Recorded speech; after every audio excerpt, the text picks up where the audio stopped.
Welcome to this second video in our video series called Awesome Lesson Planning Made Easy.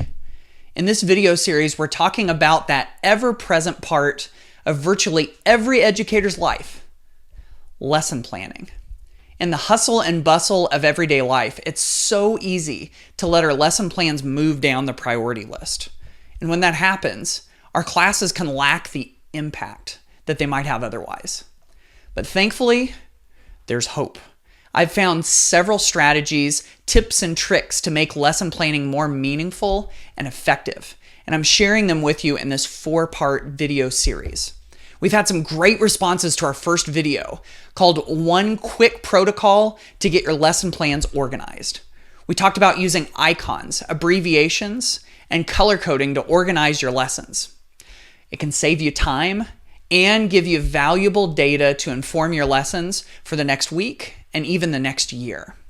If you haven't checked that out, I highly suggest that you go to ditchthattextbook.com/lesson planning and go watch video 1 first.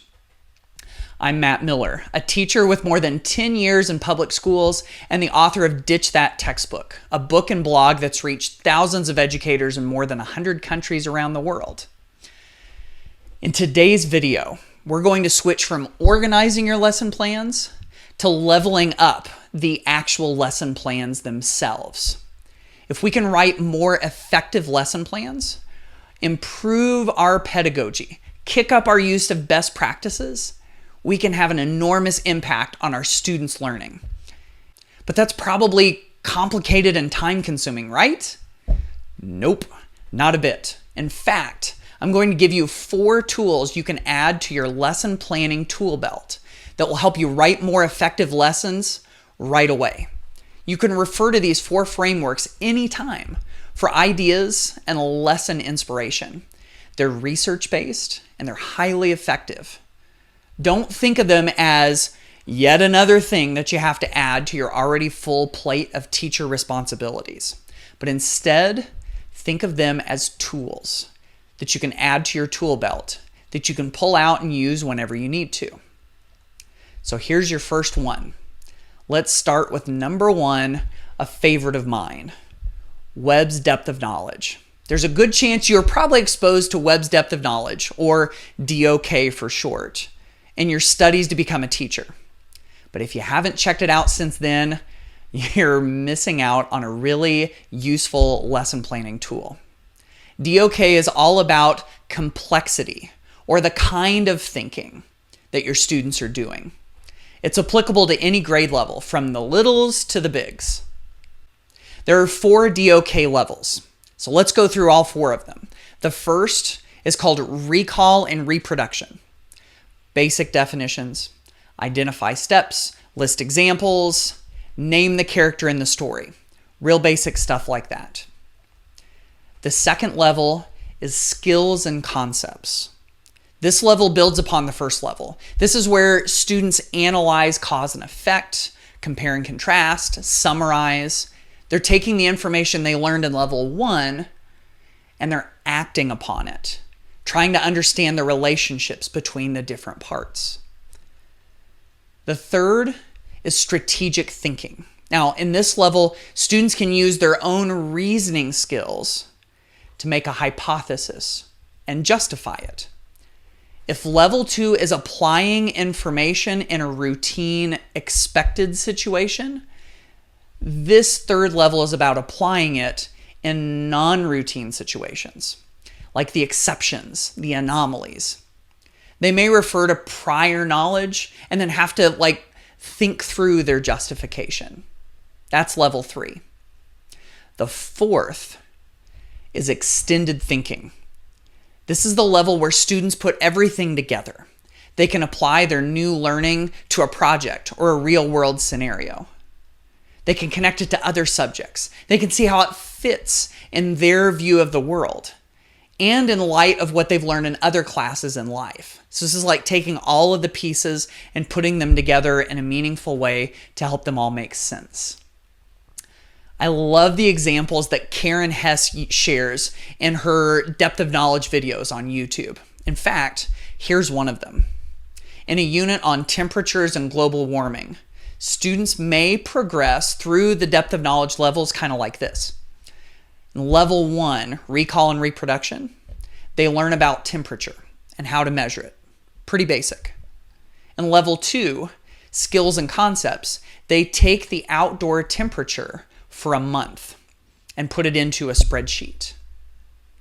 In level 3, strategic thinking, they compare patterns in temperature, their own, and maybe with a partner class in another location. So they're really taking that information and taking it to the next level. And then in level 4, extended thinking, now they apply those findings, all of the things that they've learned, to a bigger project on global warming, and perhaps even in collaboration with their partner class.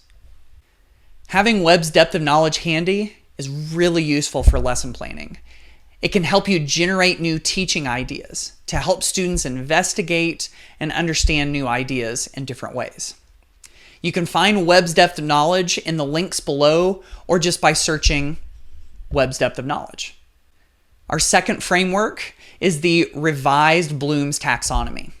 Now, the standard Bloom's taxonomy, created by Benjamin Bloom back in the 50s and the 60s, is a staple in those teacher prep programs.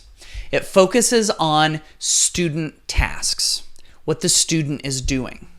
Depth of knowledge, on the other hand, focuses on how the student is thinking. Now, in 2001, a group of experts in psychology, curriculum, and instruction published this revised Bloom's taxonomy. The new version includes a verb to describe the thinking process and an object to describe the knowledge. Now, the verbs are really familiar in the original Bloom's taxonomy, and they include remember, understand, apply, analyze, evaluate, and create. The objects are categorized as factual, conceptual, procedural, and metacognitive. They actually match up with what we learn about in depth of knowledge in some ways. Now, by matching these two categories together in a grid, the revised Bloom's taxonomy gives dozens of ideas to base learning activities. So whenever you're stuck, just refer to that grid and read the explanations of the verbs and the objects, and then apply them to what your students are learning. And there's a good chance that some new ideas will come to mind. Another way to approach this is to have your students look over revised Bloom's themselves. Have the students look at it and then look at its suggested activities. And those students may give you some new ideas for activities that help get them deeper into new content and ideas. You can find revised Bloom's taxonomy in the links below, or again, by searching revised Bloom's taxonomy. Now, before we move on, let me stop for a second and encourage you. Remember, I'm not sharing these frameworks as a set of expectations that you must hold yourself to. I'm sharing them just as a source of ideas. So just think of them like that, as a source of ideas. Think of them kind of like tools in a toolbox. I know I keep referring back to this tools in a toolbox idea. You aren't required to use every tool in a toolbox for every project. They're just resources. They're really supposed to serve you. You aren't required to serve them. Okay, with that little bit of perspective, let's move on to the next one. The third framework is universal design for learning.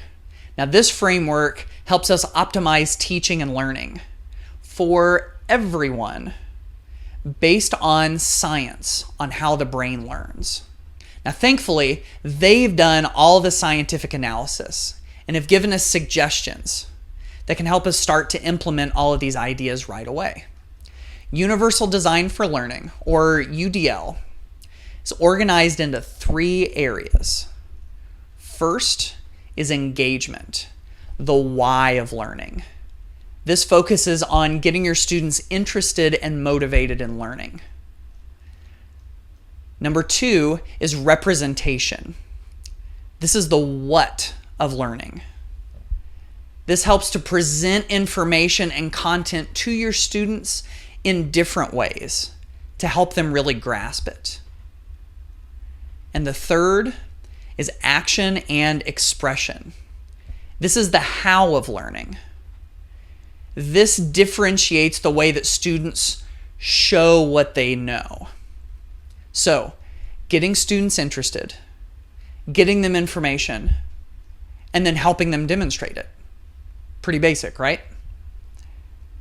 Each of these areas has its own set of guidelines. And these UDL guidelines give us even more great ideas on how to improve lessons so that they really work with our students. So again, we're using these guidelines as ideas to help us generate ideas of how we can teach. So, under the engagement set of guidelines, it offers suggestions for things like giving students choice, setting the right amount of challenge, and helping students to self-assess. Under representation, it offers us suggestions for things like making learning auditory and visual, making language clear, and helping students transfer learning over to life. And under the action and expression, it gives you suggestions for things like using multiple media to communicate, setting appropriate goals, and even helping students manage information and resources. Each of these guidelines has specific suggestions, which is great. So on the CAST website, where the guidelines are kept, you can click through to any part of any of these guidelines, and it gives you help and ideas to implement them. Again, just another treasure trove of ideas. Now, there's lots of information on that site, so start small and just grow little by little. Now remember, I'm sharing UDL here as a source of ideas for it to serve you and not for you to serve it. And remember, you can go to udlguidelines.cast.org to find it all. The fourth and final framework is the ISTE standards. Now, ISTE, or the International Society for Technology and Education, they've published these standards for students, for educators, for education leaders, and technology coaches. Now, by looking over the student standards, you can start to get new ideas for broadening a lesson or a unit of study. These are the ones that can help your lesson plans to flourish. They include empowered learner, digital citizen, knowledge constructor, innovative designer, computational thinker, creative communicator, and global collaborator. And you can find all of these ISTE standards at iste.org/standards, or just by searching ISTE standards.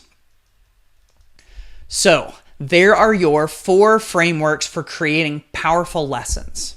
You've got Webb's depth of knowledge, revised Bloom's taxonomy, universal design for learning, and the ISTE standards.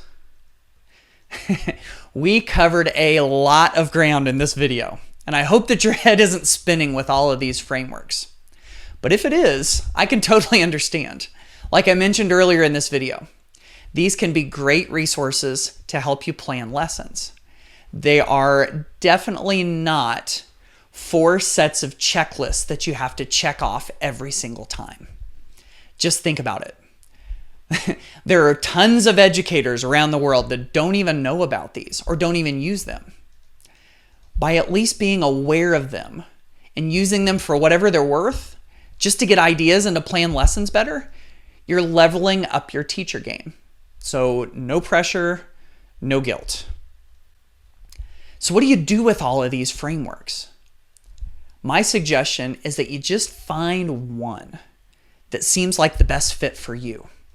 Bookmark it in your web browser, print a copy of it off.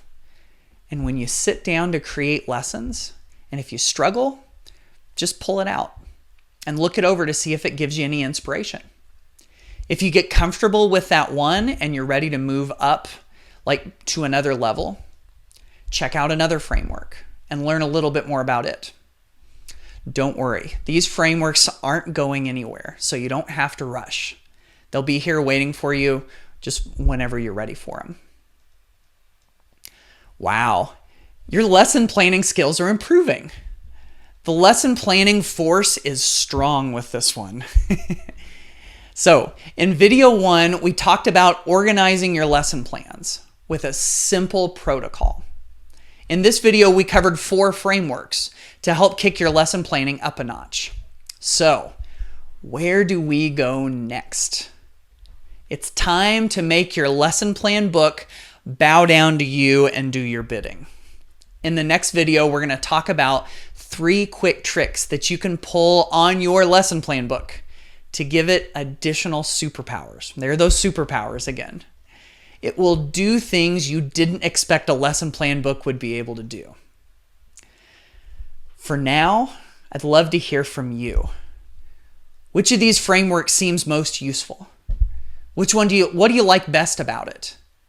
And if you use any of these frameworks already, how do you use them so that they serve you instead of you serving them? Please leave us a comment below. I can't wait to see it and to see you in the next video.